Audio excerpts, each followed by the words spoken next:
¿Vives? Bueno, buenos días a todos y a todas. Estamos en el inicio de la última clase magistral de regímenes políticos de América Latina.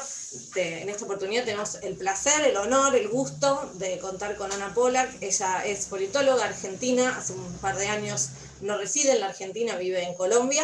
Actualmente es profesora de la Universidad Más de Militar de 10 Nueva años, Granada. mujer. Pasa el tiempo, mujer. Fueron más de 10 años ya que me fui. Más de 10 años.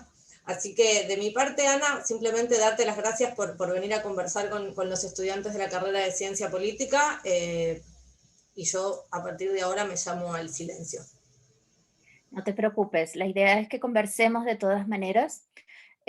Yo te agradezco muchísimo, Mara, porque me das la oportunidad de alguna manera volver a la Universidad de Buenos Aires y a la facultad. Como sabes, yo soy de allá, soy de la UBA. Pero como te digo, hace más de 10 años que no estoy, pasa el tiempo muy rápido, yo no sé. Mi hija acaba de cumplir 8 años, esto es así como extremadamente rápido. Pero me gusta mucho compartir con ustedes, espero que podamos conversar sobre el caso de Colombia. La verdad es que el desafío que me diste es grande, hablar de democracia es complejo en un país como Colombia. Entonces, lo que quería era presentar un poco de información. Espero que podamos compartir con Mercedes, con Suri, con vos, Mara, esta información y que podamos de alguna manera conversar, hacer un análisis. Sé que vos les diste seguramente muchas herramientas teóricas a los estudiantes para poder analizar estas democracias que tenemos en América Latina. Entonces, a partir de esta información, poder hacer un poquito de análisis sobre estos elementos más y menos democráticos que existen en Colombia, ¿sí? Porque realmente no podemos hablar en el caso de Colombia de una democracia como tal, por lo menos no como una poliarquía. Hay algunos analistas, incluso colombianos, que hablan de subpoliarquía para el caso de Colombia, ¿sí? Esto es una categoría que ustedes deben conocer bastante bien, es decir, un régimen que no alcanza a ser realmente democrático, que no cumple con los parámetros para ser una democracia completa. Tampoco es Venezuela, ¿sí? O sea, hay una distancia entre situaciones que no alcanzan a ser democráticas y situaciones que están mucho más cerca de ser algún tipo o subtipo de autoritarismo. Eh, Mara sabe bien que hablamos últimamente mucho de estos autoritarismos competitivos. Para algunos de nuestros casos, lamentablemente, cuando yo estudiaba ciencia política, ya como ustedes, chicos, nosotros teníamos mucha esperanza de que no hubiera regresiones autoritarias en América Latina después de la tercera ola de democratización. Pero pues esto no es lo que ha sucedido en la región. Ustedes saben bien que no solamente, no todos los regímenes democráticos fueron caminando hacia cada vez más democracia y cada vez más consolidación de las democracias. Algunos regímenes se quedaron en un estadio que podríamos llamar no completamente democrático, y otros lamentablemente han retrocedido. El caso de Venezuela realmente es muy complejo, pero me imagino que lo han trabajado por ser el único país con el que nosotros nos mirábamos, decir, bueno, es posible para América Latina no tener golpes de Estado y tener una cierta estabilidad constitucional y sin necesidad de un PRI, de un partido que lo gobierne todo, que lo controle todo, pero vean que no. Colombia es el vecino de Venezuela, tenemos mucho acá de relación con el país de al lado, es como Chile y Argentina, ¿sí? Compartimos frontera.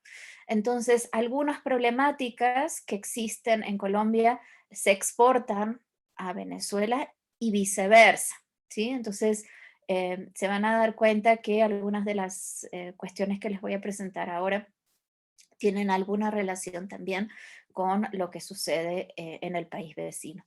Entonces, si no me les molesta, les voy a compartir. Yo preparé algunas diapositivas para ustedes, como les digo, con algunos datos, alguna información que nos permita justamente analizar esta problemática que estamos tratando de ver hoy. Ustedes disculparán si el gato se mete porque a él le gusta estar ahí.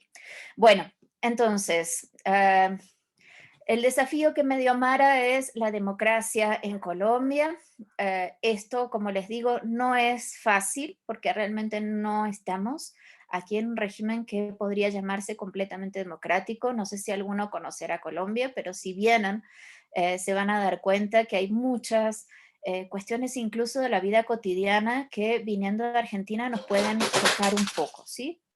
Por ejemplo, los aspectos vinculados a seguridad son tan importantes que generan un conjunto de restricciones a las libertades, a los derechos individuales, con los cuales los extranjeros no estamos muy acostumbrados. Y esto es un primer acercamiento a por qué Colombia es Colombia, ¿sí? O sea, realmente no tenemos acá una situación que sea abierta, libre, en términos de derechos individuales. Supongo que hace poco estuvieron mirando lo que pasó con las movilizaciones, la protesta social. Esto es parte de esta realidad de régimen político. Si hablaron con Martín Tanaka, me imagino que él habrá explicado mucho de lo que él ha estudiado para Perú también, donde durante mucho tiempo también teníamos un poco esta situación, sobre todo desde Fujimori en adelante. Pero pues lo que tenemos en Colombia, y ustedes lo deben conocer bien, es lo que Freedom House diría una situación parcialmente libre, ¿sí? No hay un respeto absoluto de derechos, tanto civiles como políticos. De hecho, este 2020 no midieron tan mal, ¿sí? Estábamos en una situación de 65 sobre 100, que para el promedio de lo que sucede en Colombia no es tan malo. Creo que el único momento en que Freedom House dio una calificación un poquito mejor para Colombia fue durante el periodo del acuerdo de paz, porque pues lo mismo que nos pasa a todos, teníamos un poco más de esperanza de que el acuerdo de paz iba a llevar a una situación de mayor apertura, de liberalización, de control también del Estado, control territorial de regiones que no están habitualmente eh, cobijadas, ¿sí? Por estas autoridades públicas, pero apenas pasamos por esta situación de esperanza con el acuerdo de paz, volvemos a estas mismas calificaciones de derechos tanto civiles como políticos. Entonces, este es el primer aspecto que me gustaría que tuviéramos en cuenta para la conversación. Eh, Colombia es un país donde no están completamente garantizados ni los derechos políticos ni las libertades civiles, y esto es un verdadero problema cuando hablamos de democracia, ¿sí?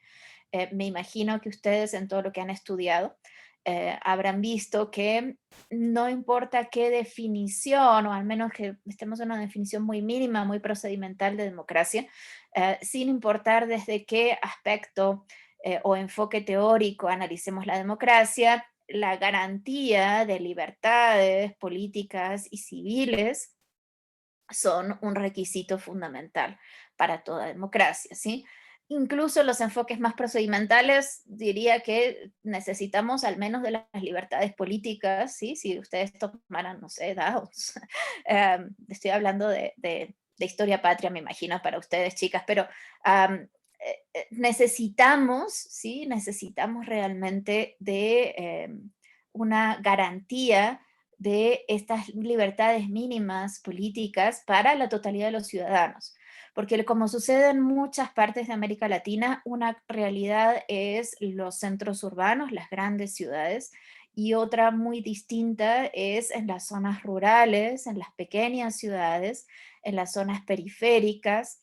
Em, una un politólogo argentino que ustedes deben conocer muy bien, O'Donnell, hablaba de zonas marrones en Argentina. Aquí están hablando de zonas púrpuras directamente.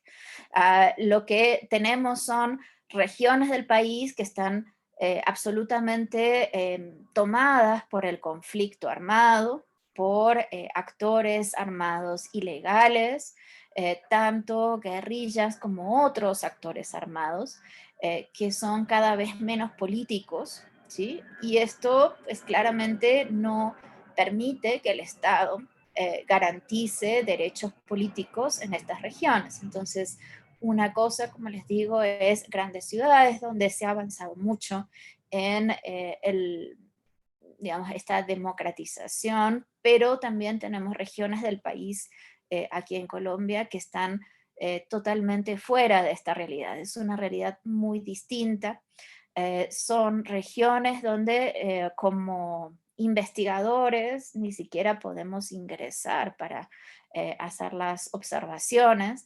En Colombia existe algo que se llama la MOE, la Misión de Observación Electoral, que es la que de alguna manera hace de observador, de contralor de los procesos electorales y denuncia eventualmente delitos que tengan que ver con lo electoral. Estoy hablando en este momento solo de derechos políticos. Y pues la MOE tiene presencia en general en la mayor parte de los departamentos de Colombia, pero no puede ingresar a determinadas zonas. Es decir, hay sectores del país donde, pues si bien formalmente se realizan procesos electorales, no sabemos a ciencia cierta la manera en que se realizan, si hay, digamos, alteraciones a lo que sería un proceso electoral normal. Y eso es lo que está midiendo también Freedom House, a pesar de que Freedom House, les advierto, lo hace de manera, digamos, inferencial, no tiene tampoco presencia en estos territorios, pero asumimos que son territorios que están, digamos, alejados de la mano de Dios y esto resulta un poco difícil, ¿sí? Por eso, por ejemplo, aquí hay un politólogo antioqueño que nos dice que esa es una de las razones por las cuales no podemos afirmar que en Colombia haya procesos electorales competitivos, libres, limpios, etcétera, etcétera, ¿sí? Se llama Javier Duque Daza, me imagino que ustedes lo conocerán.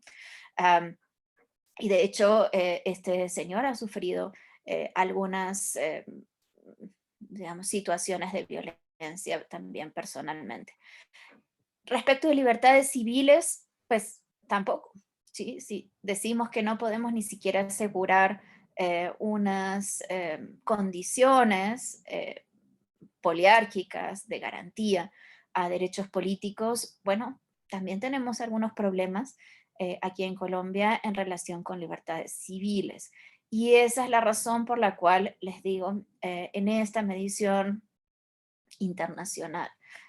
Tenemos un primer acercamiento de por qué, les decía hace un momento, no podemos realmente hablar de democracia como tal, o por lo menos no en un sentido que los politólogos le daríamos a esto, ¿sí? Que cumpla con las condiciones de ser una poliarquía, que cumpla con unos parámetros mínimos de garantía a derechos civiles y políticos. En el caso de Freedom House, ustedes saben que tiene una perspectiva muy liberal de la democracia, pero ustedes saben que esto nos afecta el funcionamiento de un conjunto de cosas.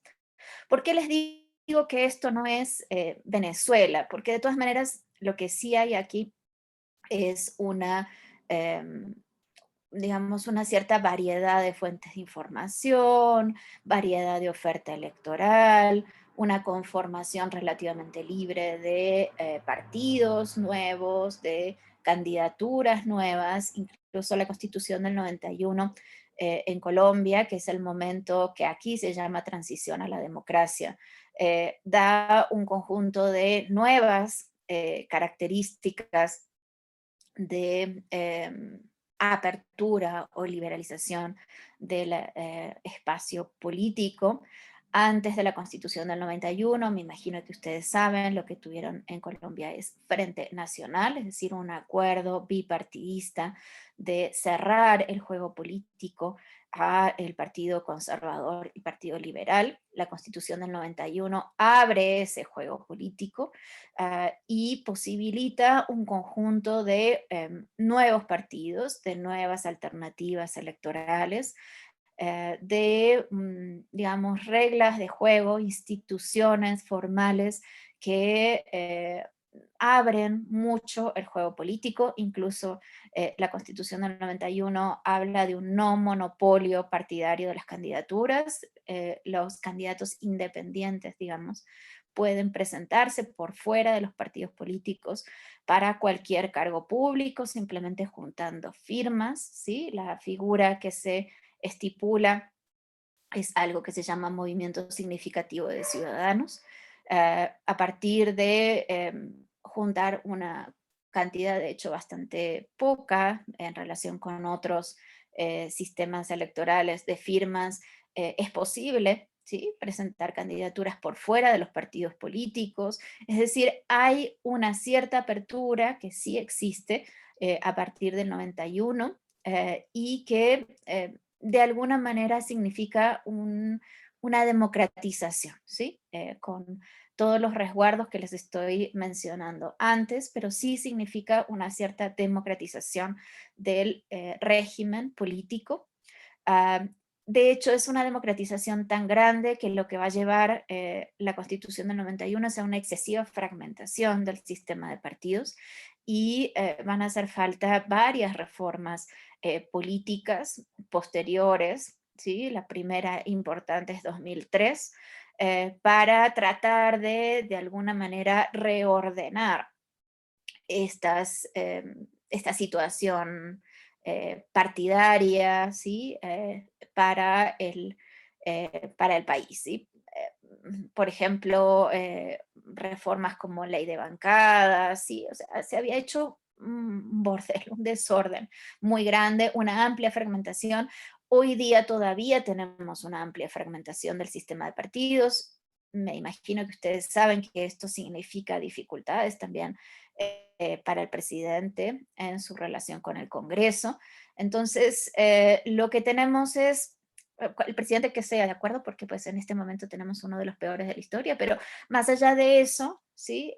Lo que uno sí puede percibir que esta democratización tan sonada aquí en Colombia, que significó la Constitución del 91, este proceso constitucional, no sé si lo conocen, también es muy discutido por politólogos nacionales y extranjeros, porque se da en un contexto, digamos, paraconstitucional. Es decir, la propia constitución anterior no preveía que se pudiera reformar la constitución de esa manera. Hay un movimiento que se llamó la séptima papeleta, que fue mediamente voluntario de los ciudadanos para reformar la constitución.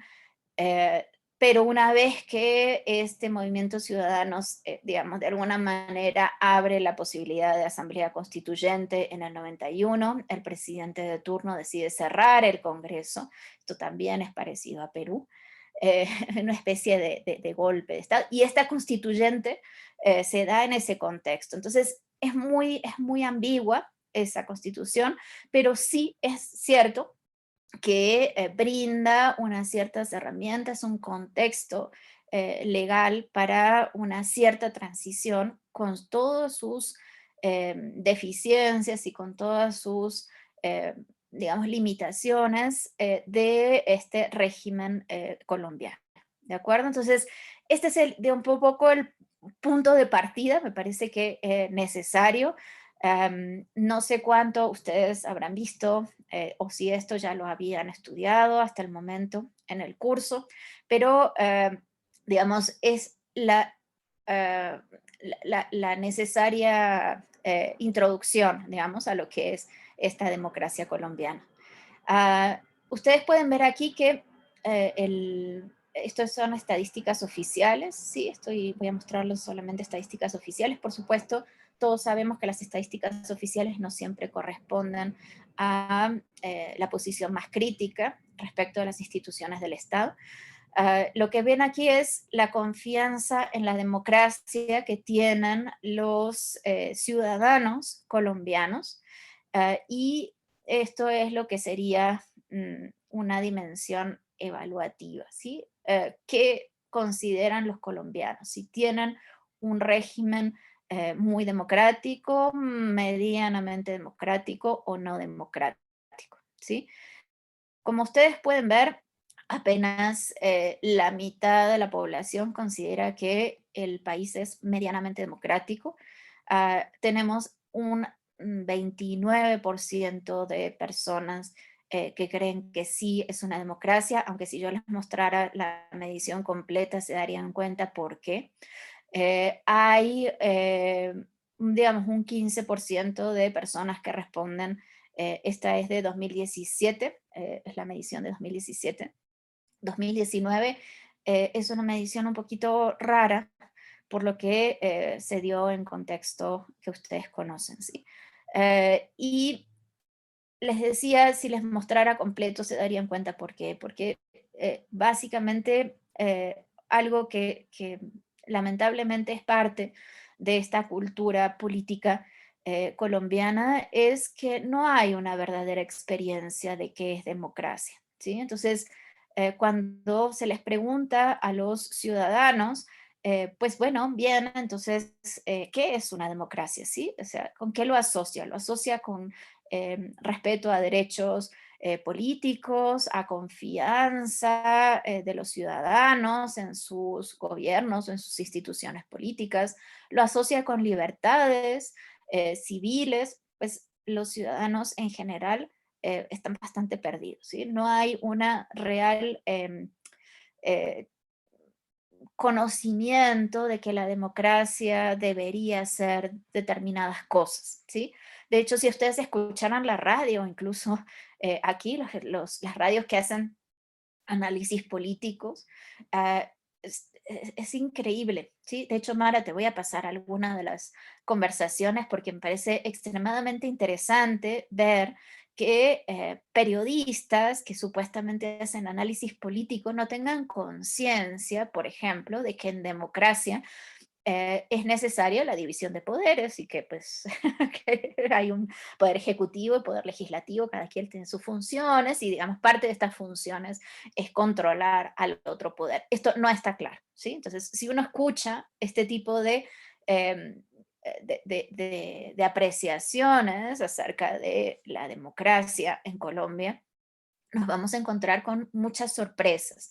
Pero vean que aún así y aún con estas falencias hay una cierta percepción de que no es un país completamente democrático, ¿sí? No es un país completamente democrático. Y si miramos, ¿sí? Las regiones, aquí, ves esto, yo no sé si ustedes lo ven bien porque a mí se me corta la imagen.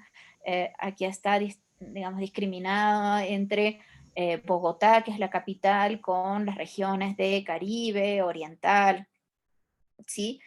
Van a ver que hay una diferencia importante entre estas percepciones, porque también dependen mucho del lugar donde el ciudadano esté viviendo, qué es lo que percibe acerca del régimen político. Como en muchos países de la región, la ciudad capital, Medellín también, en parte Cali, pero Cali es una ciudad intermedia, pues tienen situaciones ligeramente mejor que otras regiones o que otras ciudades del país. Y muchísimo mejor, digamos, en términos comparativos, si lo miráramos con relación a las áreas rurales. Entonces, lo que sí existe, y eso también es un sesgo de estas informaciones que les voy a estar mostrando, es que así como el Estado no ingresa en ciertas zonas rurales para em, revisar o hacer una vigilancia de los procesos electorales, tampoco las encuestas, las estadísticas, se van a hacer, se van a tomar de estas regiones más apartadas, ¿sí? Cuando uno va a mirar las muestras, ¿sí?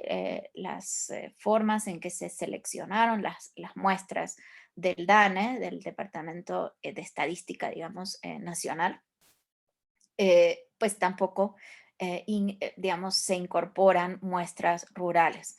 La última medición tomó ciudades intermedias, pero normalmente lo que se hace es tomar solamente muestras de las ciudades grandes, de los territorios que son, digamos, más accesibles para los sensores, ¿sí? Las personas que hacen las encuestas. Entonces, bueno, esto también para darles un poquito de información acerca de esto que les estoy mostrando. Problemas estructurales, entonces, que podemos encontrar en relación con la democracia en Colombia. Pues, como les decía al inicio, los procesos electorales no están realmente exentos de problemas, ¿sí? Ah, por supuesto que todos los países de América Latina tienen redes clientelares y pues todos estos fenómenos que corresponden a las maquinarias partidarias y a la movilización de electores en determinadas regiones. Ahora, si ustedes miraran los resultados electorales puntuales, ¿sí? Por eh, distritos pequeñitos, en Colombia se darían cuenta que hay distritos donde un partido puede obtener más del 90% de los votos. Esto, Mara sabe bien que es estadísticamente imposible, digamos, en condiciones competitivas normales, pero esto sucede. ¿Cómo sucede? Bueno, evidentemente hay fraude, hay compra de votos, ¿sí? Hay una conexión con las violencias, ¿sí? De las zonas que hacen prácticamente imposible en determinadas regiones saber si efectivamente ese electorado está prefiriendo, digamos, libremente determinado partido u opción electoral, ¿de acuerdo? Pero sospechamos, digamos, con un 90 y pico por ciento de votos a favor de un partido, que hay una, digamos, fuerte sospecha de que probablemente ese voto no sea completamente libre, ¿de acuerdo? Sí, estamos de acuerdo, ¿no? Sí, bien.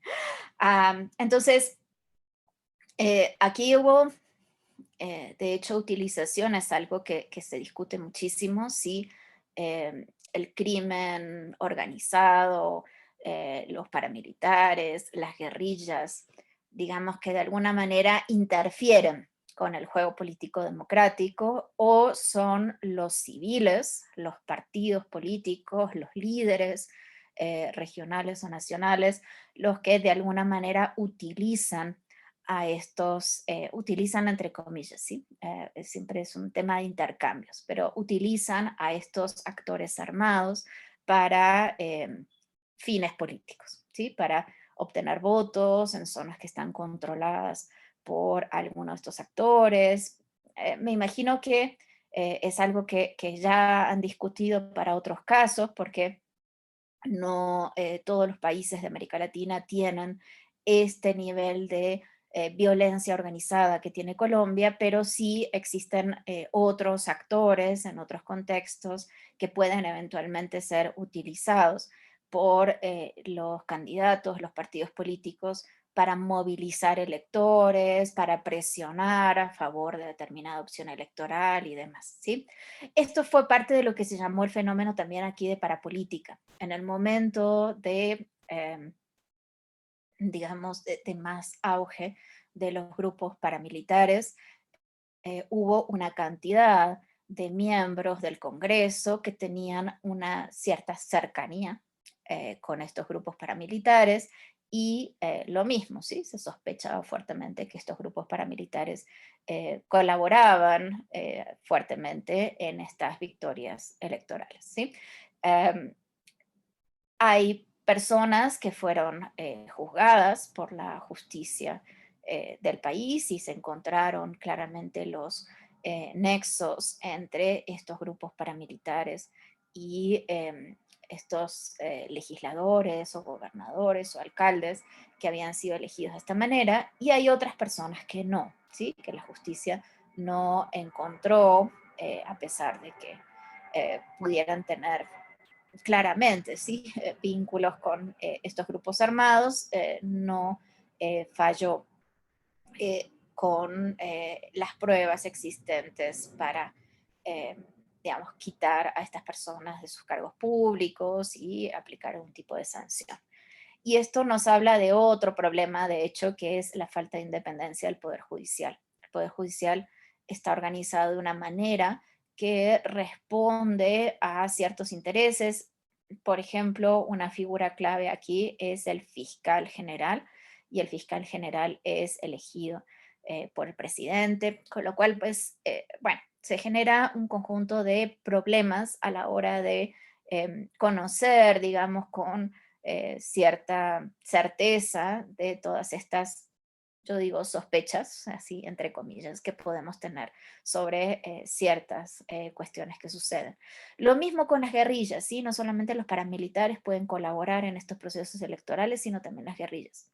Las guerrillas aquí están altamente deslegitimadas frente a la opinión pública por una cantidad de delitos que han cometido, sobre todo hacia la población civil, pero también pueden ser de utilidad en ciertas zonas, por ejemplo, Cauca o Arauca, porque pues tienen un cierto control de algunas zonas territoriales y esto también puede movilizar votos.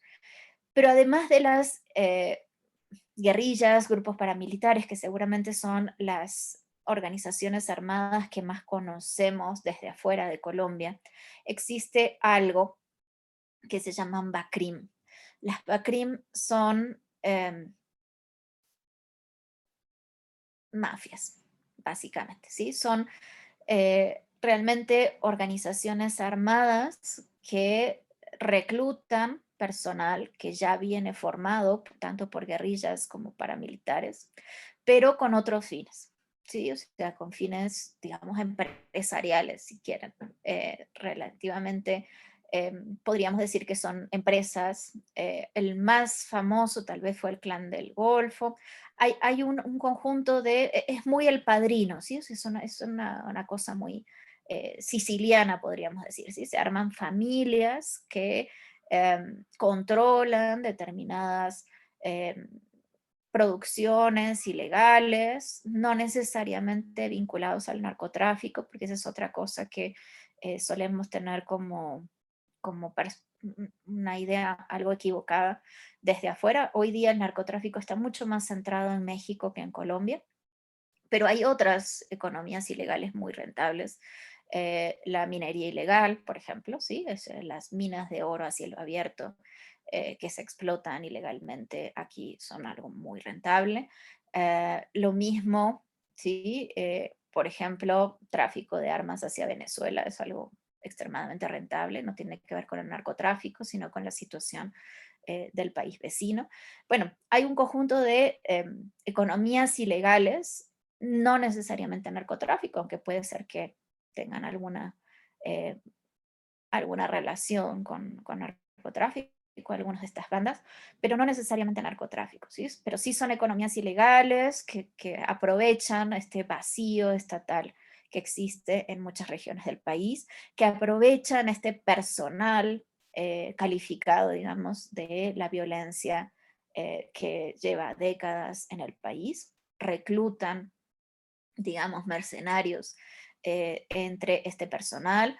El crecimiento, digamos, más grande que se dio de Bacrim se dio con la desmovilización de los grupos paramilitares que estuvo, digamos, a cargo del gobierno de Álvaro Uribe Vélez en el segundo mandato de Álvaro Uribe Vélez. Entonces, la desmovilización de paramilitares no llevó a menos violencia, sino que este personal de alguna manera pasa a otras organizaciones, eh, insisto, en algunos casos más rentables para estas personas, y que también son una fuente de control territorial, de alguna manera desviación de lo que sería un proceso electoral competitivo, libre, etcétera, etcétera. ¿Sí?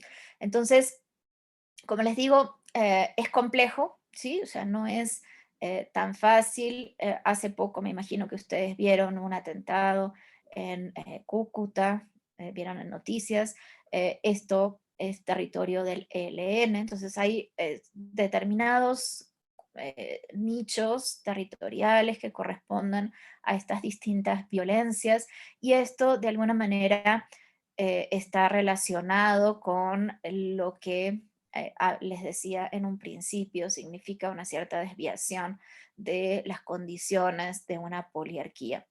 Um, lo otro que hay en Colombia, y que no es particular de Colombia, sino que otros países de América Latina sí comparten, es la existencia de ciertas familias o clanes políticos que tienen el control de ciertas regiones. Entonces, por ejemplo, no sé, los Char en el norte, en el Atlántico, tienen el control de estas regiones y son quienes deciden a dedo y aún sin tener cargos políticos formales, controlan todo el juego político partidario de esa región. ¿Sí? Deciden quién va a ser gobernador, alcalde, senador o pues, lo que fuera. ¿Sí? Entonces, esto también, eh, insisto, creo que es algo que se repite en otros países de América Latina, pero que también se aleja de lo que podríamos pensar es el funcionamiento poliárquico, democrático, de un juego electoral, de un juego político abierto, ¿sí? Porque pues, simplemente lo que tenemos es que estos clanes, em, con sus maquinarias, con su control de la región, tienen una capacidad de influir no solamente en los votantes, sino también en la oferta electoral y de alguna manera restringir este juego político. ¿De acuerdo? Ustedes me dirán si algo me quieren preguntar, ¿de acuerdo? Yo estoy como hablando sola aquí. Entonces,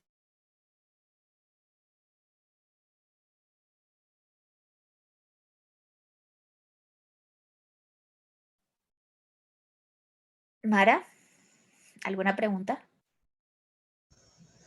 Mi computadora no está andando, no tiene el mejor de los días. Y A eso entonces puede pasar. A eso eh, nos pasa a cada rato, ¿cierto? intento tocar una cosa y se activa otra. No, yo en realidad aprovecho que planteaste lo de la pregunta para pedirte alguna aclaración, porque la verdad es la primera vez que yo por lo menos escucho la cuestión del BACRIM, ¿no? Digamos, es una pregunta absolutamente informativa. ¿BACRIM es una sigla? Es el nombre del grupo o del clan más conocido?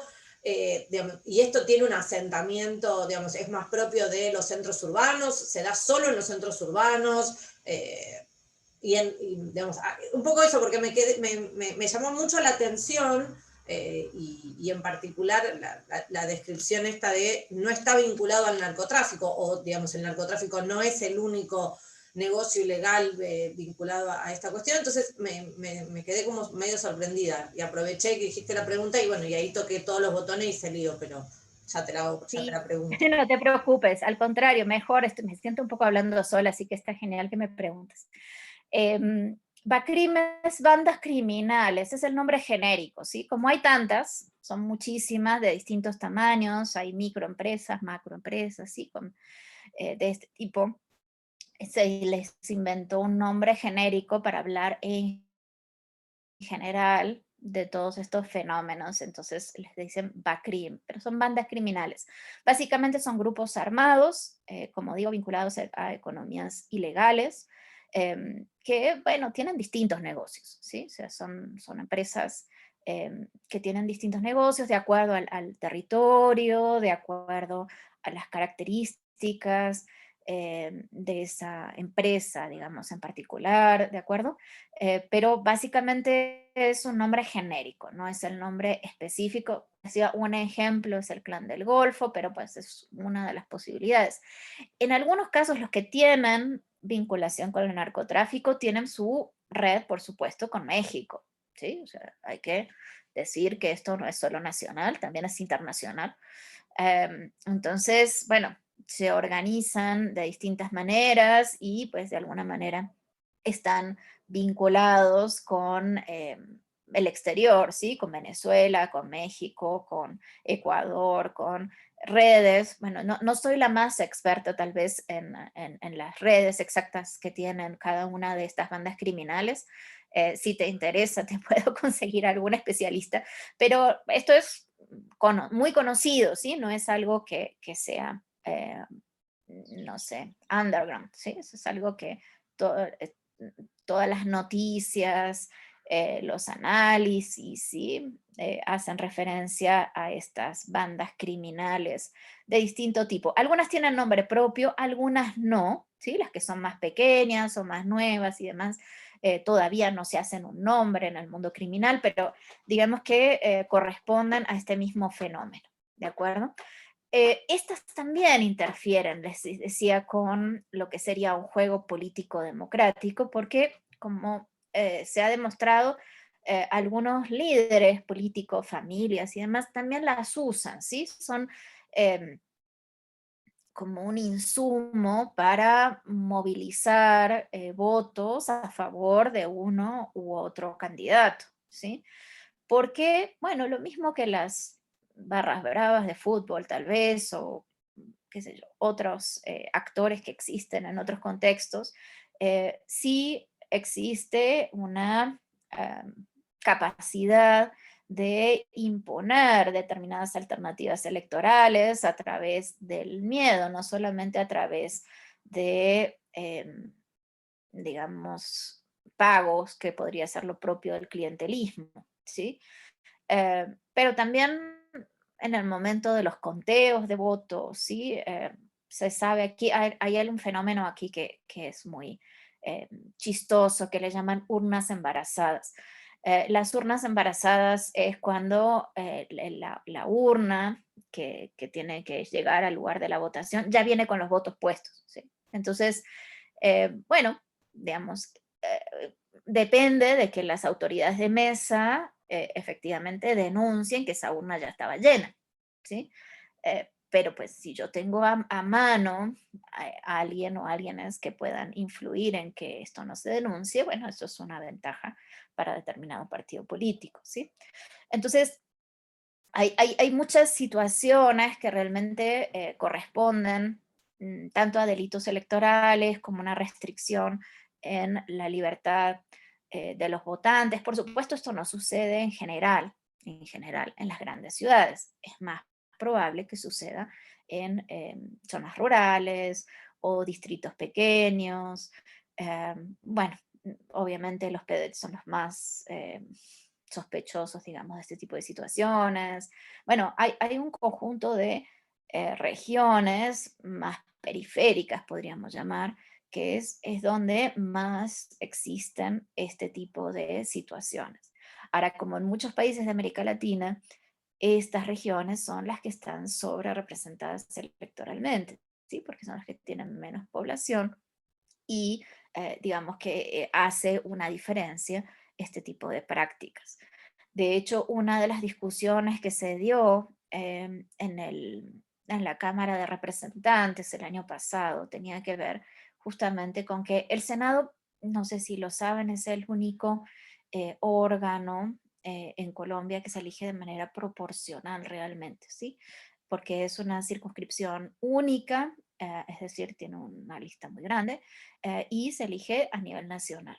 Pero resulta que todas estas prácticas que sí existen, de alguna manera hace que haya una mayoría de senadores que se elijan de algunas regiones. Entonces hay unas regiones que están más representados o que tienen más senadores porque pueden obtener más votos, ¿sí? Para ser elegidos. Por ejemplo, el Atlántico, ¿sí?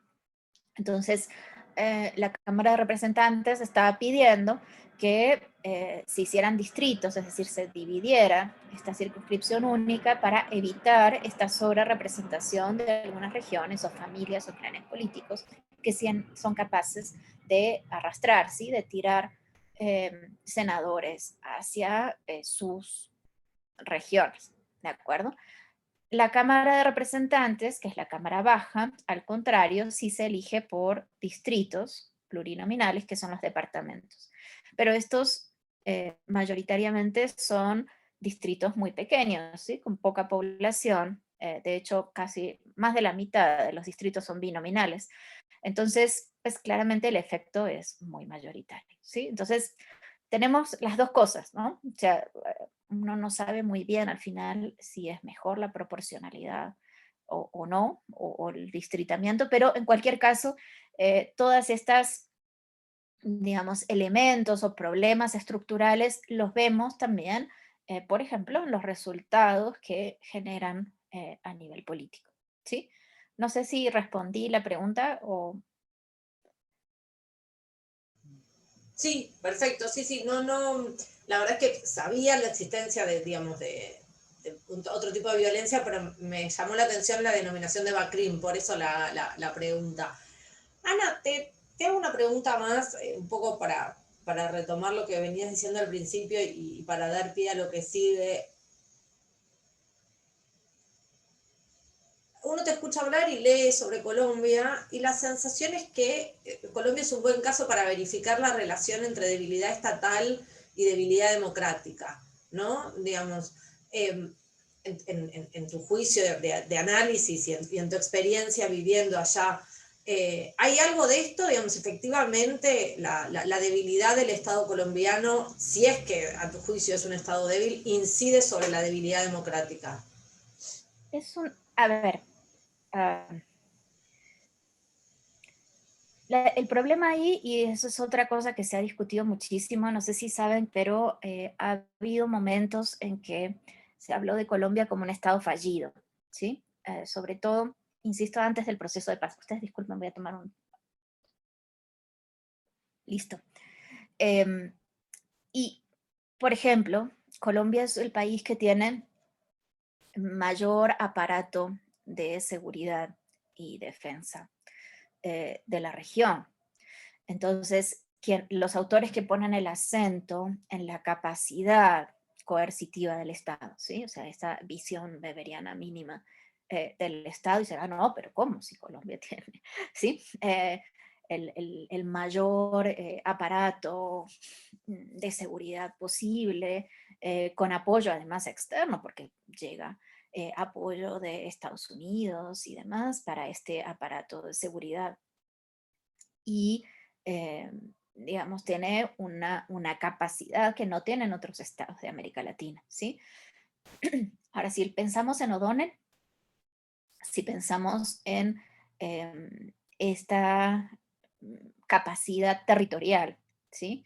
De garantizar a partir del aparato estatal, ¿sí? Derechos a sus ciudadanos, claramente tenemos que hablar de debilidad estatal, ¿sí? Por eso es que depende mucho, Mara, de qué estamos hablando cuando hablamos de debilidad estatal. Estamos hablando de un Estado muy complejo porque además territorialmente Colombia es más difícil que Argentina. Argentina es plano, ¿sí? O sea, llevar supuestamente, no sé, imaginemos tropas de Buenos Aires al final de la Patagonia es difícil, ¿sí? Pero la mayor parte del territorio es relativamente accesible. Acá no. O sea, llegar de un punto a otro punto, incluso si es cerca, es muy complicado. La razón es geográfica, ¿sí? Una de las cosas a las que me costó mucho acostumbrarme cuando me vine a Colombia es que los kilómetros no es igual que horas de viaje, ¿sí? em, no sé, hay cosas que están a 40 kilómetros y me demoró 3 horas en llegar, ¿sí? ¿Por qué? Porque es que hay que pasar una montaña y eso no es tan fácil, ¿sí? Si a eso le suman ustedes que esto es un clima tropical, entonces, bueno, hay lluvias y selva y cosas que hacen que aun si yo construyo una carretera, no necesariamente ahí se queda, ¿sí? Ah, esto hace que es un país muy desconectado, ¿sí? Muy desconectado entre sí. Entonces, hay una real dificultad de control territorial, ¿sí? Eso es así. No solamente es un tema de capacidad estatal, que también lo es, ¿sí? Eso es un tema importante, sino que también es un problema geográfico.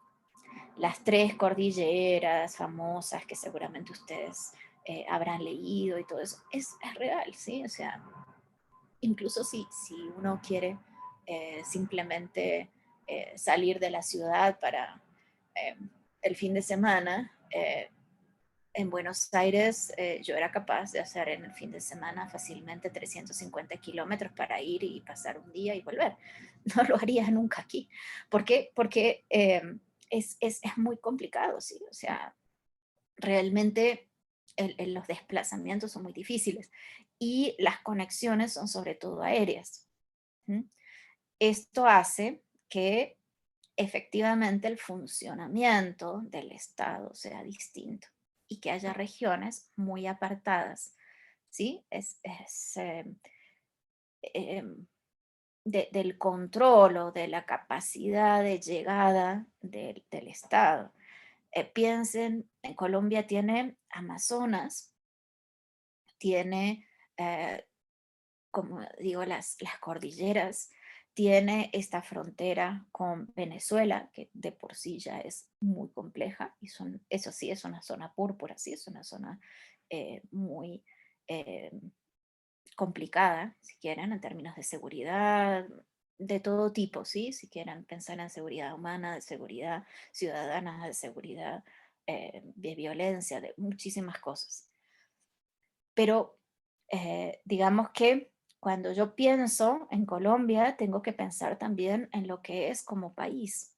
¿M? No es lo mismo tener un país como Argentina, donde realmente la conexión o la capacidad de llegar a distintas partes del territorio lo hacen ver como un país medianamente eh, uniforme, digamos, que esta, y con todas sus diferencias, porque ustedes lo saben bien, ¿no? Pero aún así, esta situación geográfica es muy distinta a la de Colombia.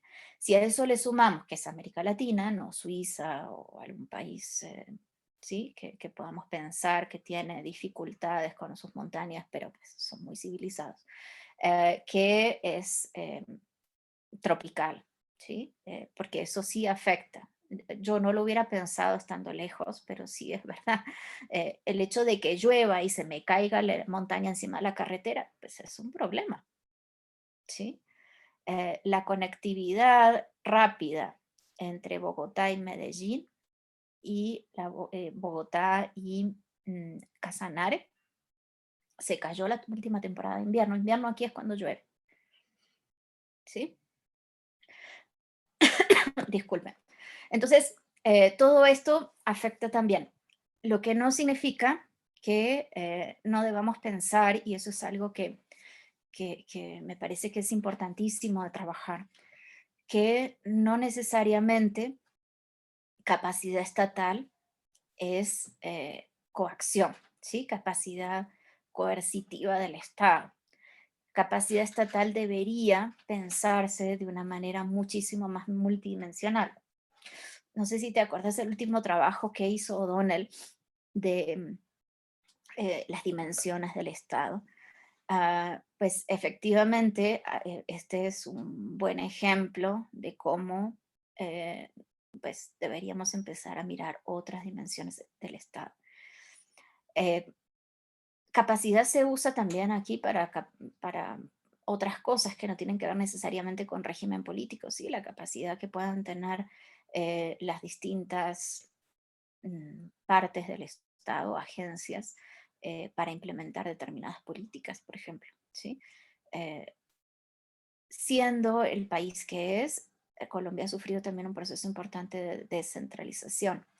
Pero entonces la descentralización implica que estas distintas agencias estatales que correspondan a estos territorios alejados del centro tienen que tener las mismas capacidades de implementar esto, ¿sí? Y esto no es así. Ujú. Ah, Incluso hay departamentos que hay autores que los consideran directamente no viables, que deberían desaparecer. Pues no sé muy bien qué es lo que quieren hacer con ellos, sí, como Chocó. Pero digamos que Chocó de hecho es un buen ejemplo. El Chocó es la zona pacífico de Colombia y está detrás de la última cordillera. Pasar de esta parte del país a la otra es prácticamente imposible, ¿sí? Y es una región que ha quedado aislada durante muchísimos siglos, ¿sí? O sea, sigue siendo una región donde pues, se pobló mayormente con población esclava para plantaciones y la población sigue siendo población afrodescendiente, aislada, ¿sí? Empobrecida, que no tiene realmente conexión con el resto de Colombia. Entonces, son muchas cosas, ¿sí, Mara? O sea, no es tan sencillo de tal vez de pensar, pero sí es un laboratorio interesante, trágico también, pero muy interesante para pensar un conjunto de categorías, ¿sí? Bueno, si quieren avanzamos, porque yo me parece que estoy hablando mucho. Decía otros problemas estructurales que son tal vez no exclusivos de América Latina: corrupción. Transparencia Internacional puso a Colombia en el número 39 en el último medición de países más corruptos del mundo. Bueno, Venezuela gana, pero digamos, no está nada bien, ¿sí? De los primeros 39 más corruptos. Y como les decía antes, fragmentación del sistema de partidos, presidentes minoritarios, crisis de representación, son otros problemas bastante estructurales que de hecho están bastante relacionados con lo que está sucediendo en este momento en, en Colombia y lo que ha sido la protesta social, ¿sí? A estos problemas estructurales tenemos que sumarles los actuales, ¿sí? La pandemia de COVID ha, y la manera en que se gestiona la pandemia del COVID en Colombia ha eh, incrementado o potenciado algunos problemas estructurales y ha hecho surgir otros nuevos, ¿sí? Si bien Colombia es, por ejemplo, una sociedad extremadamente desigual y donde la informalidad es lo propio de la mayoría de la población y demás, pues imaginan una situación donde la pandemia, de hecho bastante mal gestionada por parte de los gobiernos, tanto locales como nacional, ha llevado a una profundización de esta situación, ¿sí? Entonces, tengo muchísimo más em, precarización de las condiciones de una parte importante de la población, eh, pues esta desconexión de la que estábamos hablando, Mara, antes, se va a profundizar muchísimo, ¿sí? La pandemia es cerrar las distintas áreas. Aquí en Colombia lo que se hizo fue que no hubiera circulación entre regiones y departamentos, eh, pero también esto me lleva a un mayor alejamiento del Estado en relación con determinadas zonas. Eh, por supuesto que también la imposibilidad de determinadas producciones, de circular en el territorio, bueno, un conjunto de cosas, ¿sí? De problemas que van a derivar de esta pandemia de COVID. Segundo tema que yo querría que tomáramos en consideración para este análisis es qué pasa con el acuerdo de paz. Como dije al inicio, el acuerdo de paz al principio, cuando recién se firma entre el gobierno Santos y la guerrilla de las FARC, lleva a una cierta ilusión de que íbamos a tener eh, al menos un fin de la violencia armada. Eh, y no es lo que ha pasado, ¿sí? O sea, lo que ha pasado es que em, las FARC se van a dividir. Hay una parte de la organización o del liderazgo, sobre todo de la organización, que van a intentar volverse un partido político, ¿sí? Una fuerza legal, eh, pero hay muchos integrantes de esta guerrilla que van a volver a las armas y que es lo que se llaman disidencias, ¿de acuerdo? Y hay otra parte, digamos, de los acuerdos que a veces son un poquito menos visibles, pero que son muy importantes, y es más allá de los líderes y de las cabecillas de esta organización armada, existe un montón de personas que corresponden a, digamos, la mano de obra de la organización. Estas dependían de la implementación del acuerdo de paz. Y esta implementación del acuerdo en todas sus partes es lo que ha tenido muchísimos problemas, ¿sí? Luego del desarme, ¿sí? De la entrega de armas, pues existía todo em, digamos, un proceso de reinserción de estas personas a la vida civil. Y lo que sucede inicialmente es que los concentran en unos territorios para, de alguna manera, empezar a buscarles una formación, eh, ¿cómo decir? Un camino hacia, hacia llegar a reintegrarse.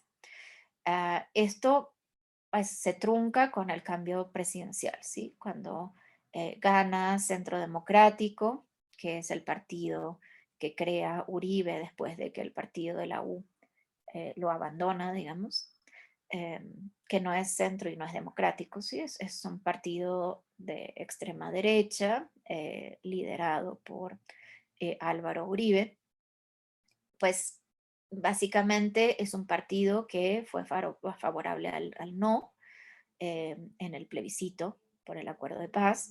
Es un partido que en campaña presidencial, digamos, declaró que iba a hacer trizas el acuerdo de paz y es el que gana la presidencia, ¿sí?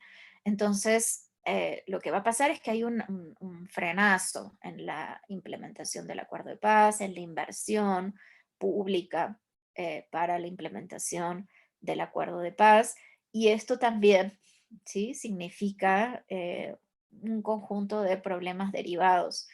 Em, Adicionalmente, el acuerdo de paz preveía otras transformaciones, ¿sí? Hacia víctimas, hacia reforma agraria, hacia el estatuto de la oposición, por ejemplo, ¿sí? Hacia la democratización del sistema político. Y esto también va a significar, digamos, por lo menos dificultades en la implementación de estos otros puntos del acuerdo. Entonces, esto pues también suma, ¿sí?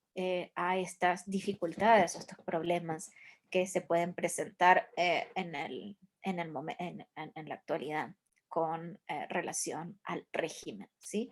Eh, ¿Por qué? Por ejemplo, esto tiene que ver con este otro cuadrito que puse en azul, que es el asesinato a líderes sociales. Se supone que la unidad de protección que se construye a partir del acuerdo de paz debía dar seguridad a ciertas personas, ¿sí? No solamente a los cabecillas de, de las FARC, sino también a líderes sociales que habían apoyado el acuerdo, la desmovilización y demás. Y esto no sucede, ¿sí? O sea, lo que tenemos es un organismo que está creado, pero que no está cumpliendo con estas tareas. Hace 2 años, em, les cuento una anécdota para que no se aburran tanto. Hace 2 años el gobierno nacional citó a partir de Naciones Unidas, ¿sí? Que Naciones Unidas está colaborando con el Estado en toda la implementación del acuerdo de paz, a un grupo, no solamente de académicos, que es la razón por la cual yo estuve en ese grupo, sino también líderes sociales, reinsertados, ¿sí? Un conjunto de personas que están vinculadas a este proceso para estos procesos de co-creación que están de moda a partir de la implementación de gobierno abierto vinculado a corrupción.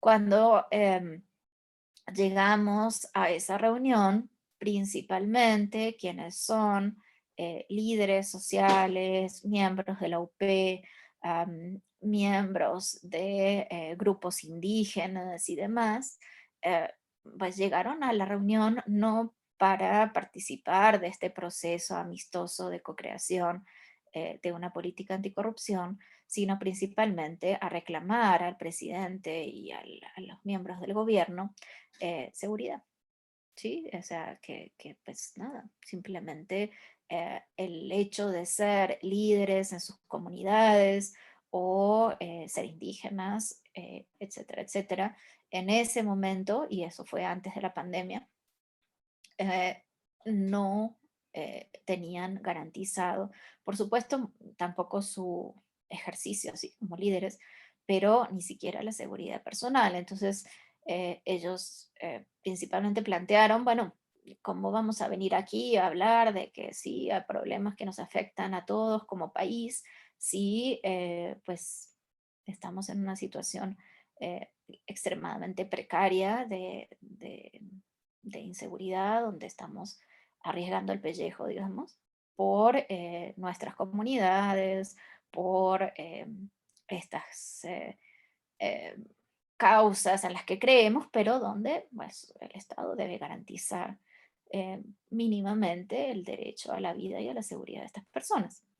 Y pues en ese sentido, Mara, creo que sí, efectivamente, sin ser demasiado eh, exhaustivos, no podemos pensar que los ciudadanos dediquen su tiempo, su esfuerzo a preocuparse por problemas públicos cuando estamos en situaciones como estas, ¿sí? Entonces, eso es lo que eh, hacemos, digamos, como los analistas de pensar, bueno, sí, las categorías, ¿no? O sea, ¿cuáles categorías se cumplen? Y por supuesto el grupo de académicos de las distintas universidades que participaron en esa reunión estábamos todos más preocupados en qué categorías iban a usar, las metodologías para la construcción y co-creación de la política y demás. Y frente a este planteo, honestamente, pues uno realmente se pregunta si es posible, si la democracia, el diálogo, la deliberación pública y demás,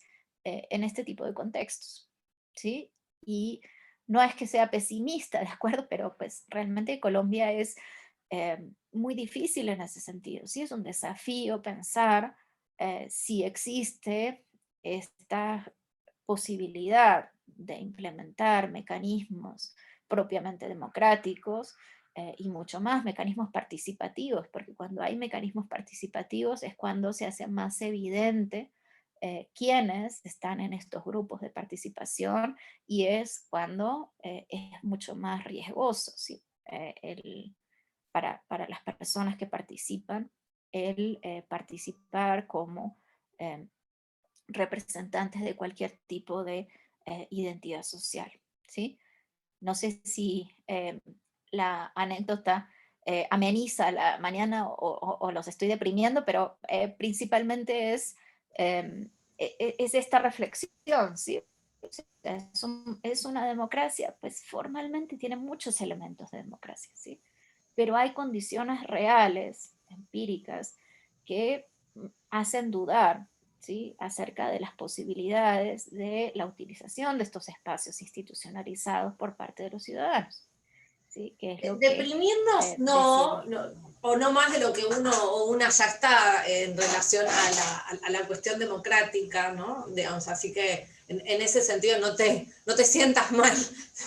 El estudiar estos temas incluye mantener una cuota de optimismo para combatir el pesimismo general o los resultados que no siempre, o los magros resultados que a veces ofrece la cuestión democrática.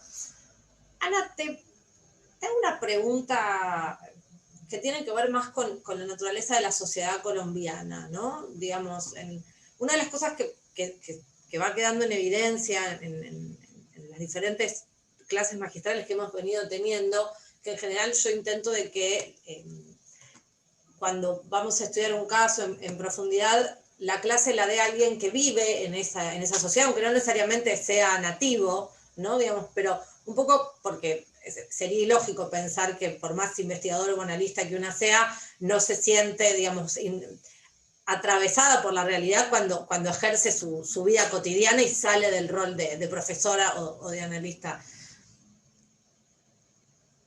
La sensación que uno tiene muchas veces es que las sociedades latinoamericanas no tienen una matriz estructuralmente democrática, ¿no? Digamos, como si hubiera una cuestión idiosincrática. Hay una cuestión de valoración, por momentos positiva, pero en la práctica no siempre esa valoración puede ser acompañada.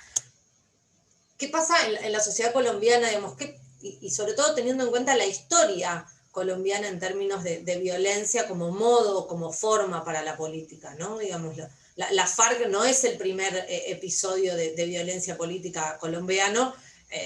Vos hablabas, digamos, del pacto de exclusión hasta la reforma del 91, y eso también es hijo o es el resultado de una enorme violencia política que estructuró la vida en Colombia. Entonces, bueno, ¿qué pasa con esa cuestión a nivel social, ¿no? Digamos, y un poco para traerlo a lo que fueron los episodios de los últimos meses en Colombia de las protestas sociales, con un enorme nivel de virulencia a nivel de las calles, ¿no?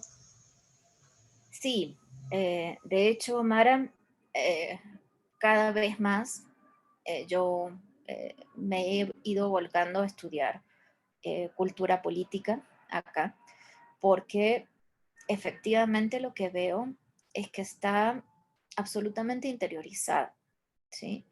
Eh, ¿En qué sentido?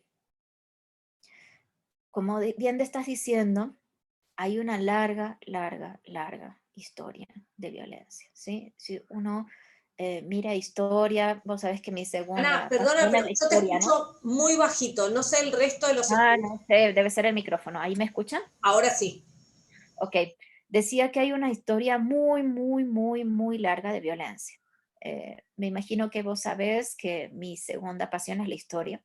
Entonces, apenas llegué, pues a mí me interesaba mucho mirar como hacia atrás, ¿no? ¿Qué había pasado con todo esto? Y uno sigue retrocediendo en décadas y sigue retrocediendo en décadas. Y hay más, ¿sí? O sea, no termina. Eh, Principios del siglo XX, de acuerdo con la separación de Panamá y demás, ya encontramos, estamos hablando, ¿sí? De más de un siglo, exactamente lo mismo, ¿sí? Bueno, con distintos nombres, distintos orígenes, con eh, muchísimas particularidades seguramente, pero la violencia interpartidista no es la primera en aparecer y pues realmente si miramos con una perspectiva politológica, en ningún momento hubo democracia, en ningún momento. O sea, pasamos de unas dictaduras muy violentas como la de Gómez, ¿sí? O sea, a luego, finalmente, de hecho, el pacto de Frente Nacional se consideró una pacificación, ¿sí? Se consideró eh, una manera de terminar con la violencia, ¿sí? Por parte de un caudillo militar, que me imagino que ustedes conocen, que es Rojas Pinilla, Eh, es curioso, ¿sí? Como historia nacional, es una historia de violencia, es una historia de autoritarismos, es una historia de intolerancias, de exclusión. Es una historia muy triste de alguna manera, ¿sí? Y el proceso de democratización que se da en Colombia es la Constitución del 91, que como digo, lleva a esta democratización, ¿sí? Que para la historia colombiana es una democratización. O sea, ahí está mi dosis de optimismo, me parece que sí es un avance en relación con lo que ha sido toda la vida, ¿sí? La historia política de Colombia, pero que tiene sus limitaciones, ¿sí? Es decir, cuán democrática es este resultado de la transición a la democracia, pues sabemos que no es totalmente democrático o totalmente poliárquico, ¿sí? Pero en relación con la propia historia, pues efectivamente es, de alguna manera, un avance, pongo esto entre comillas porque no sabemos nunca hacia dónde avanzamos, pero digamos, hacia la democracia, ¿sí? Es mayor apertura, mayor liberalización. Es más, algo que estamos trabajando, de hecho, con algunos colegas de otras universidades en este proyecto que te digo que es relacionado con cultura política, es que efectivamente, y a pesar de todos los problemas, el acuerdo de paz significó un cierto grado de liberalización del espacio público, al menos en las grandes ciudades. ¿Sí? Liberalización en el sentido de lo que ustedes ya han trabajado realmente, de Donald Schmitter y compañía. ¿Sí? Ah, hay una apertura y hay una cierta sensación de, de mayor capacidad, por ejemplo, de movilización. Y fruto de eso es la protesta, ¿sí? La protesta social que tenemos en este momento es histórica para Colombia. ¿Por qué es histórica? Porque desde la década del 70 no existía una movilización tan grande, 70 del siglo XX, ¿sí? Una movilización tan grande de la sociedad. No porque no existieran las causales de la protesta, ¿sí? Las causales de la protesta existen de manera estructural, ¿sí? O sea, el hecho de que el Estado sea extremadamente extractivista, ¿sí? Bueno, todo lo que ustedes ya saben, ¿sí? Que no hay educación pública gratuita en este país, como sí lo hay en Argentina, a pesar de ser una sociedad muy pobre, que no hay ningún tipo de garantía, como decimos, a la salud y demás, porque sobre las debilidades del Estado tenemos que sumarle las reformas neoliberales, ¿sí? Que se dieron aquí en los 90 gracias a la Constitución del 91 también. Por eso decía, es un poquito paradójico este proceso de democratización. Pero pues todo esto que existe, y como les digo, las reformas neoliberales corresponden a los 90, pero no existía la capacidad de organización y de movilización. Esta cierta liberalización que significa el acuerdo de paz es en algún sentido democratización, pero también es resistido, ¿sí? Resistido por el Estado, resistido por la derecha política, resistido por ciertos sectores que están habituados a la desmovilización social, que es por lo cual les traigo aquí este dato del nuevo Código Nacional de Seguridad y Convivencia, ¿sí?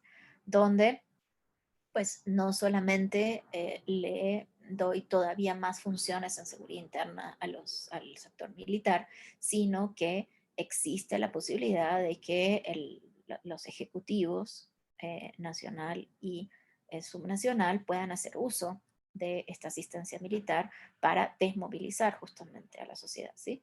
Lo cual, pues, desde el imaginario que tenemos los extranjeros, es claramente autoritario, ¿sí? O sea, el utilizar a los militares, ¿sí? Es una cierta bordaberrización, digamos, para que me entiendan. El utilizar desde el poder civil a los militares para desmovilizar a la sociedad, ¿sí? Es un elemento que para uno es claramente autoritario.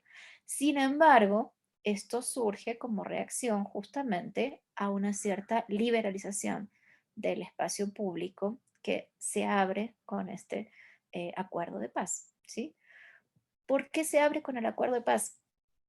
Porque algo que había sido extremadamente exitoso desde lo cultural, desde lo discursivo, desde lo, eh, ¿cómo decir? Como desde lo que se construye en los imaginarios, ¿sí?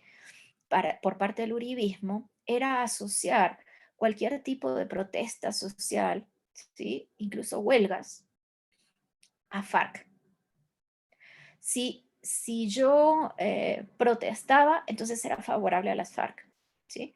Em, Me acuerdo una de las primeras cosas, disculpen un momento, que encontré aquí cuando llegué. Ustedes imagínense aterrizar en un avión, ¿sí? Tomar un taxi para salir del aeropuerto, y de camino del aeropuerto el taxista me estaba hablando de que tenía que trabajar, no me acuerdo si eran 13 o 14 horas para cumplir con lo que llamaban aquí producido, ¿sí? Es el monto mínimo que tienen que ganar. Entonces que le tocaba empezar súper de madrugada y terminar súper de noche, y tenía pocas horas de descanso, digamos, ¿sí? Y a mí me pareció hasta peligroso que me estaba conduciendo el taxi un señor que no había casi dormido durante muchísimos días. Y le dije, pero ¿por qué no protestan? Cosa, desde un extranjero, ¿sí? O sea, protesten, ¿no? Se pidan jornada máxima, qué sé yo, alguna cosa. El hombre me miró horrorizado y me dice, ¿usted cree que yo soy favorable a las FARC? Claro, me decía, pero qué locura, ¿no? O sea, perdón, ¿sí?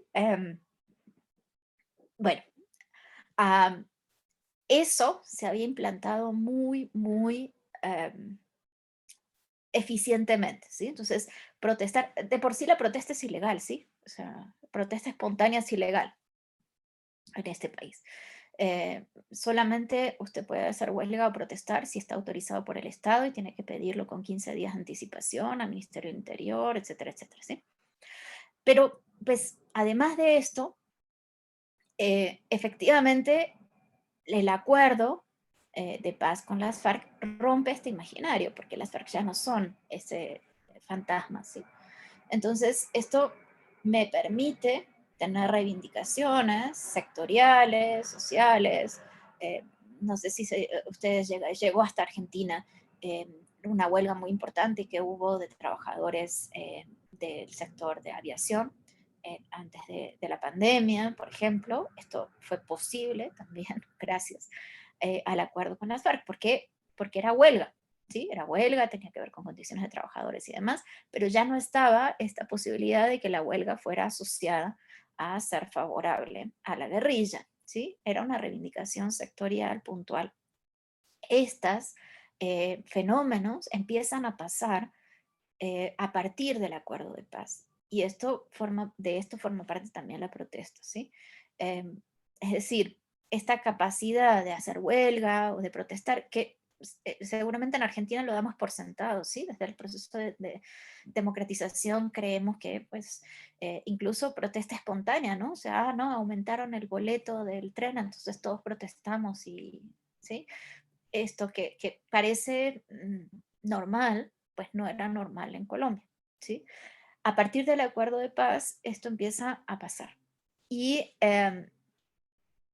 digamos que de alguna manera a esto es a lo que llamamos con estos colegas una cierta liberalización del espacio público, ¿sí?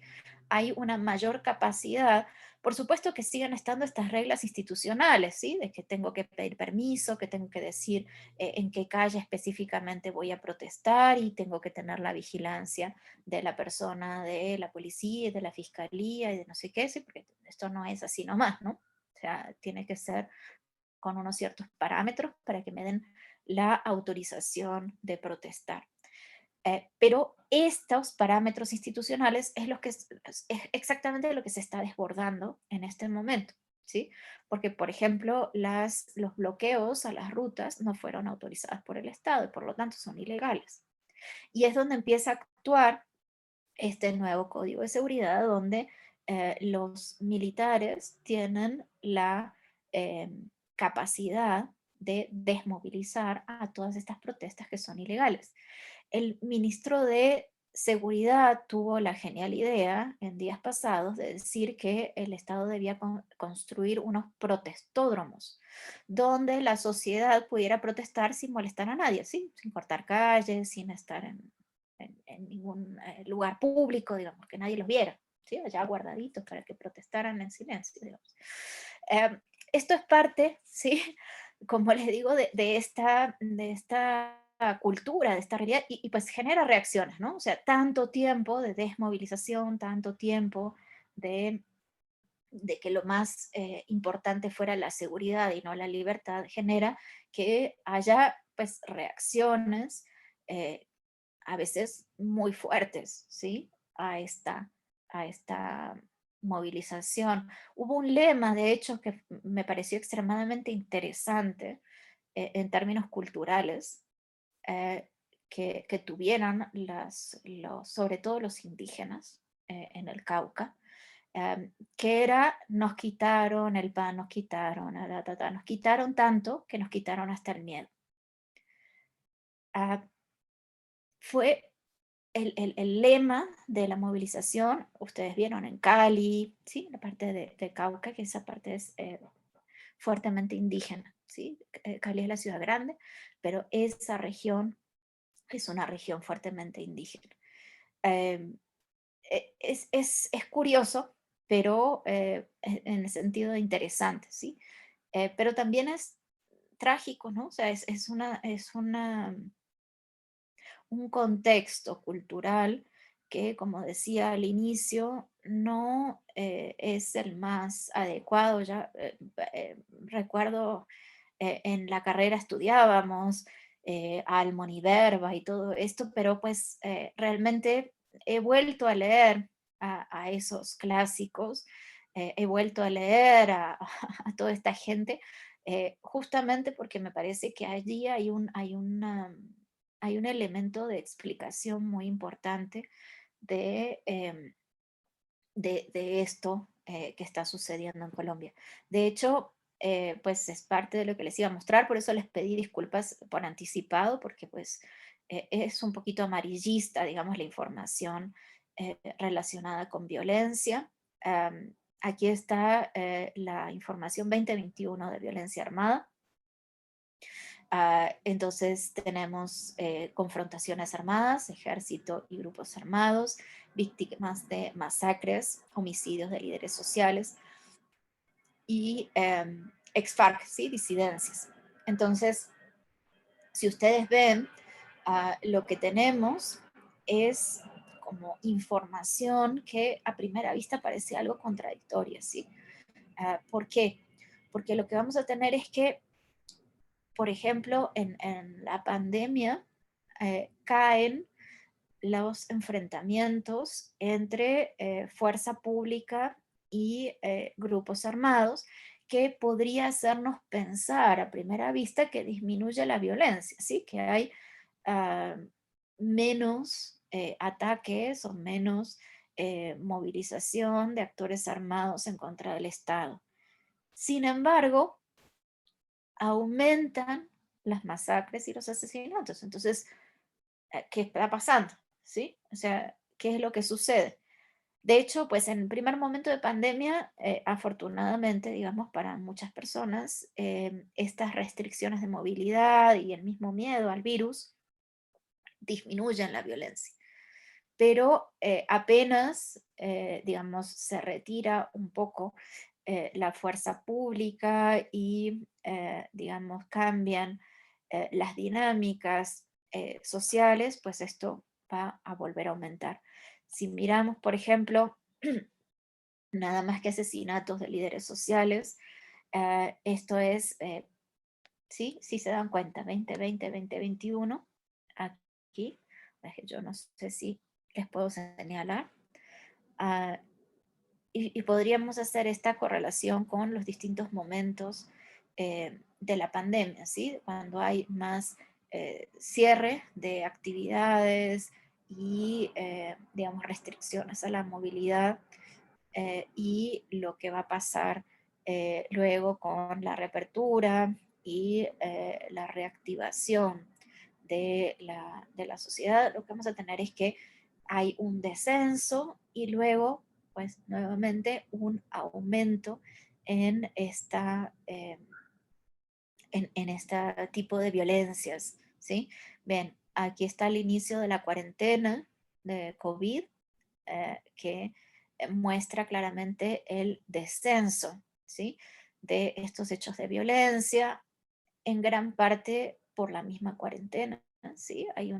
Eh, yo creería que incluso quienes se dedican a estos hechos de violencia han eh, debido guardar algo de cuarentena y luego nuevamente un ascenso que además empeora de hecho la situación por esta restricción también de los enfrentamientos entre fuerzas militares y actores armados. Insisto, actores armados aquí son todos, ¿sí? Entonces estamos hablando de toda esta variedad, ¿sí? Eh, Fenómenos bastante variopintos de lo que son violencias. Ah, esto, ¿sí? Es lo que sucede al mismo tiempo que la protesta social. Me imagino que en los diarios internacionales salió el último mes de protesta social, pero realmente la protesta social del último mes es una continuación de una cantidad de movilizaciones y de protestas que son anteriores a pandemia, ¿sí? Son pre-pandemia que de alguna manera se corta, se desmoviliza con la pandemia, ¿sí? Y ahora con la reapertura de las actividades, no porque haya mejorado la cantidad de personas que están contagiados, han fallecido por COVID, sino porque el gobierno decide que es momento de la reactivación económica. Entonces hay una reapertura y es en en el ámbito de esta reapertura que reaparece o se refortalece nuevamente la protesta social. En el medio y durante la pandemia también va a haber un momento muy fuerte de protesta social, sobre todo urbana, de jóvenes, en algunos casos universitarios, pero no solamente, justamente en contra de la violencia, ¿sí? De la represión a la protesta, y eso se da a partir de un suceso, bueno, de hecho dos, que son asesinatos por parte de la policía de manifestantes, un chico y una persona mayor. Al último aparentemente lo mataron simplemente con los taser, con las cosas estas eléctricas. Entonces esto también lleva incluso en pandemia a la protesta, ¿sí? Entonces la lectura del gobierno es, bueno, si pueden manifestarse, pueden trabajar, así que pues reapertura, ¿sí? Hay necesidad de reactivación económica, pero el saldo mm, es bastante violento, ¿sí? Es bastante duro. Tenemos, incluso en este momento hay personas desaparecidas, algo que nos remite a nosotros en el imaginario a situaciones muy autoritarias. Pero en el lado positivo, digamos, retomando el tema del optimismo de Mara, um, esto es la movilización, la del último mes, es la movilización más importante que ha habido en Colombia, insisto, desde la década del 70, ¿sí? Desde la época de los movimientos cívicos. Tenemos 13% registrados oficialmente por los observatorios de las universidades más importantes. Este dato lo tomé de la Universidad de los Andes, eh,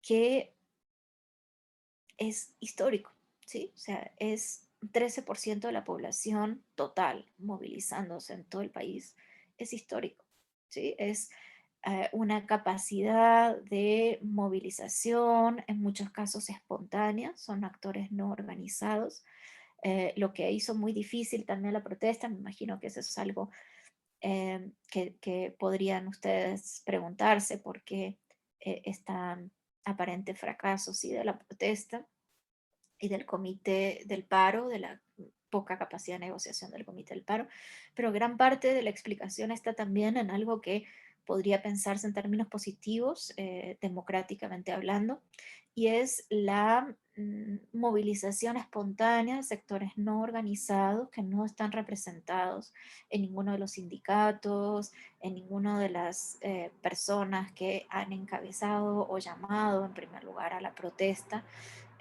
Muchas personas salieron a protestar por sus propias razones, ¿sí? En contra del gobierno.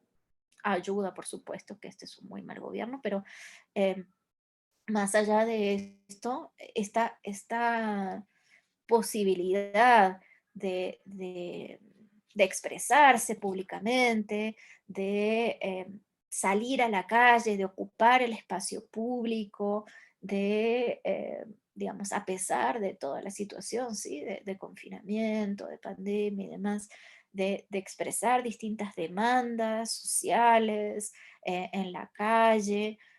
La verdad es que de manera bastante pacífica. eh, Uno de mis jefes, que podrán imaginarse que están absolutamente en contra de la protesta, porque estoy trabajando en la Universidad Militar, como le dije a Mara al inicio, me decía que esos vándalos estaban haciendo un partido de fútbol en la mitad de la ruta, pero como ven, un partido de fútbol, ¿sí? O sea, en la mitad de una ruta nacional como manera, digamos, de protesta, es una protesta pacífica que expresa, digamos, inconformidad, expresa un montón de cosas, pero donde, digamos, se rompe bastante con este círculo de violencias, ¿sí?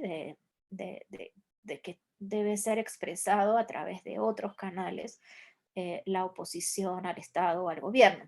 Con lo cual, son pautas de nuevas conductas sociales, de nuevas formas de expresión popular, insisto, no necesariamente organizadas, ni sindicalizadas, ni, digamos, que formen parte de fenómenos políticos, ¿sí? Porque pues aquí los sindicatos están fuertemente politizados, pero esta otra protesta social no corresponde a un partido, a un candidato, ¿sí? A pesar de lo que puedan escuchar en medios, sino a auténtica disconformidad o inconformidad con situaciones puntuales, ¿sí? Como aumentos de impuestos, como la precarización laboral de las personas por la pandemia, la no llegada de vacunas, digamos, hay cosas puntuales, reales, que para las personas son importantes y por las cuales salen a protestar. Y eso lo sabemos también por las víctimas, lamentablemente, ¿sí? Muchas de las víctimas de estas que están aquí contabilizadas oficialmente no corresponden ni a sindicatos, ni a grupos organizados, ni a ningún tipo de organización puntual, sino que y a este a quién sí, o sea, era como, ¿y a este muerto para quién es? Y no era de nadie, sí, era alguien que había salido a protestar porque sí, porque le parecía, porque estaba indignado por la situación o lo que fuera. Y esto, ¿sí? Nos muestra también por qué el propio Comité del Paro tuvo que reconocer que no era capaz de controlar a estas personas que estaban en la calle, ¿sí? Porque no eran personas movilizadas por organizaciones puntuales, sino algo que, como les digo, está hasta prohibido en Colombia, que es protesta o movilización espontánea, ¿sí? Hubo cacerolazos, hubo marchas en los barrios, hubo, ¿sí? Grupos de vecinos que salían a protestar o a cortar alguna calle, incluso una calle sin importancia de algún barrio.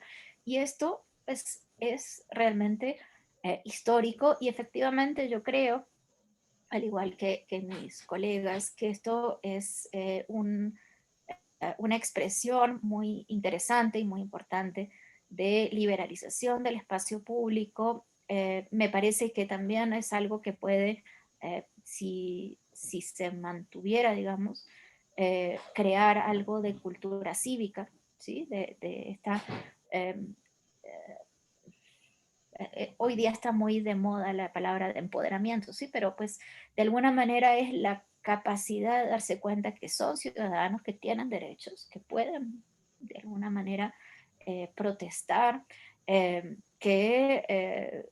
esto es parte, digamos, que no es criminal, ¿sí? Que no es eh, violencia armada, que esto es parte de un funcionamiento normal de un régimen democrático.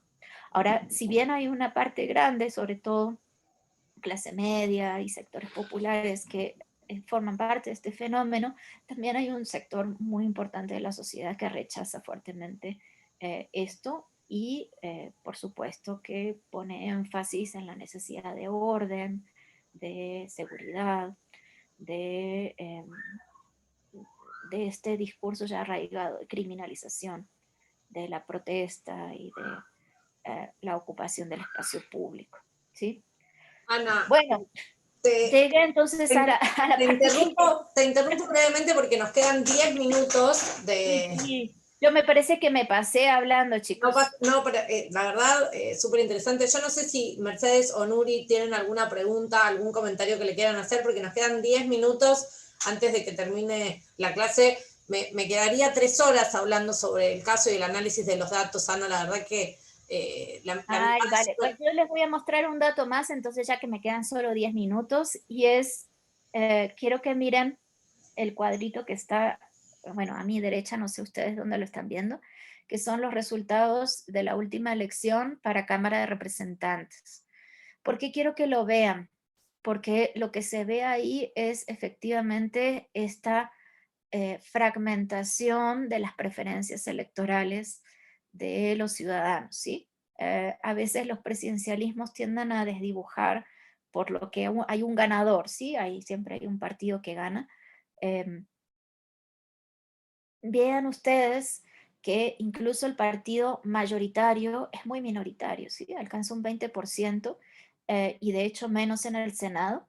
Am, el segundo partido tiene un 18% de apoyo. En la lista, la coalición que va a acompañar al segundo candidato presidencial obtiene apenas un 10% del apoyo. Y de ahí para abajo, ustedes ven que son todos partidos que obtienen muy poquito, el umbral es del 3%, ¿sí? Entonces están representados solamente aquellos que tienen más de 3% de la votación, pero lo que vemos es claramente una fragmentación muy importante de las opiniones, de las preferencias y por lo tanto también de lo que es el sistema de partidos.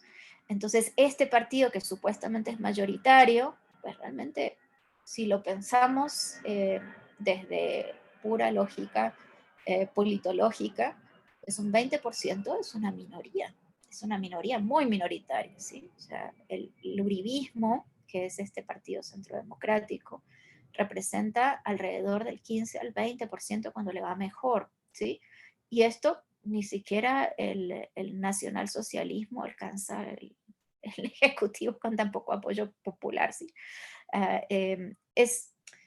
Es también, me parece un dato importante para que entendamos cuál es el contexto político actual, por eso pues aprovecho estos últimos minutos y ahora sí pues todas las preguntas que ustedes tengan. Adelante. Nuri, Mercedes. Yo tal vez tengo un comentario. Bueno, gracias Ana por tu presentación. Yo particularmente sí conozco Colombia, viajé durante mes y medio y bueno, uno sentía de alguna forma que estaba caminando sobre un poco unas arenas movedizas de clivajes, ¿no? Sobre todo, ni hablar siendo mujer, viajamos dos mujeres y la otra era alemana, o sea, era una dinámica interesante en cómo contactábamos con la gente local. Mi pregunta, recuerdo particularmente y trataba para la charla de hoy recordar, y si tenía algún que otro afiche acá en casa, visité el Museo de la Memoria en Medellín, el cual me pareció un lugar magnífico en todo sentido, porque bueno, lo que se proponen en definitiva es hacer una construcción de memoria y bueno, está más arraigado a una construcción de memoria local, a toda la violencia sufrida en los barrios de Medellín. También caminé por la Comuna 13 y la verdad es que es bastante interesante cómo es la construcción de la ciudad misma. Y te quería preguntar, vos marcabas que con el acuerdo de paz se abre, o sea, lo pusiste en términos de que se abre un proceso de liberación, en los términos de O'Donnell y Schmitter, y dijiste, bueno, lo tomaste desde el lado de cómo lo toma el lazo social, digamos, el pueblo.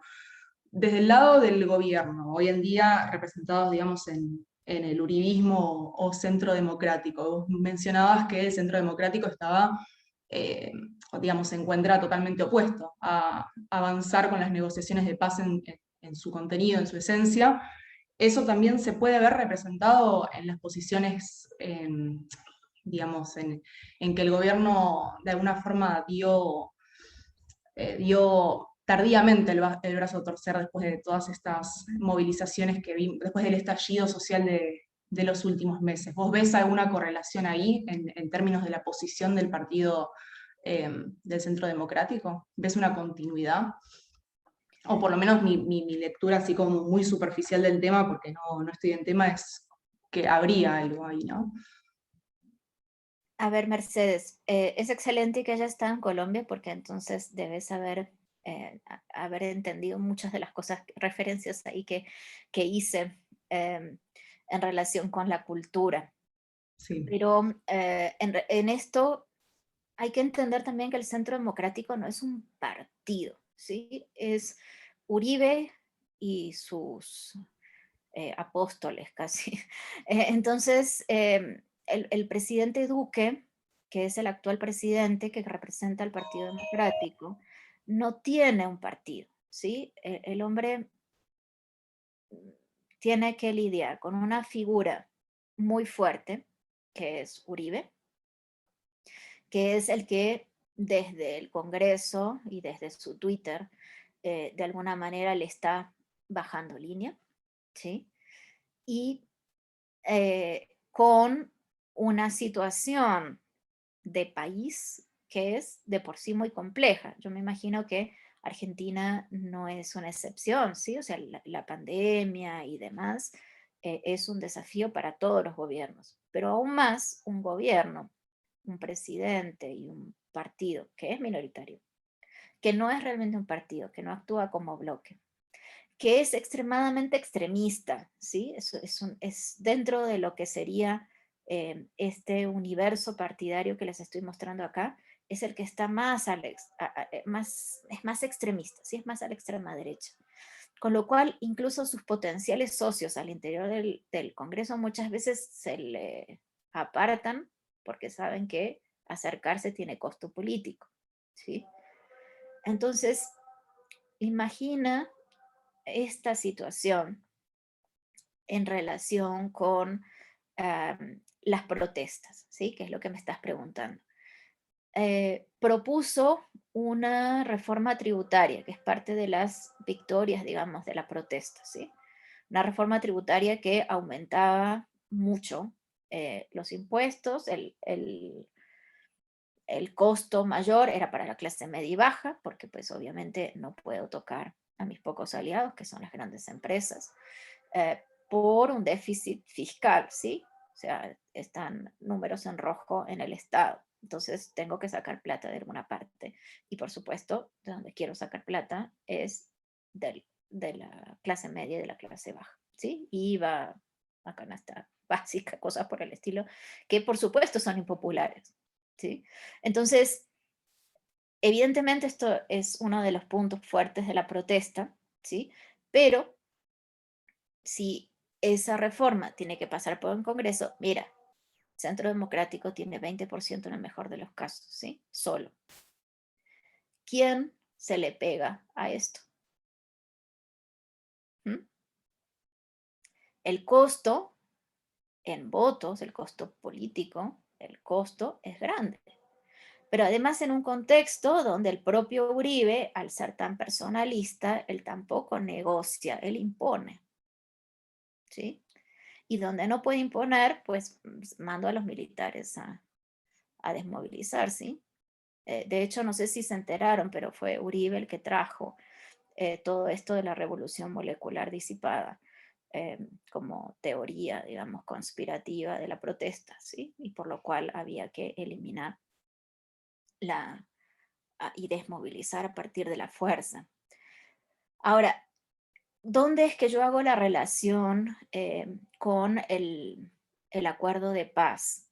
¿Sí? Que me parece lo que te llama la atención, esta idea de liberalización, ¿sí? No liberación, sino liberalización, de la idea más liberal del espacio público. ¿Por qué?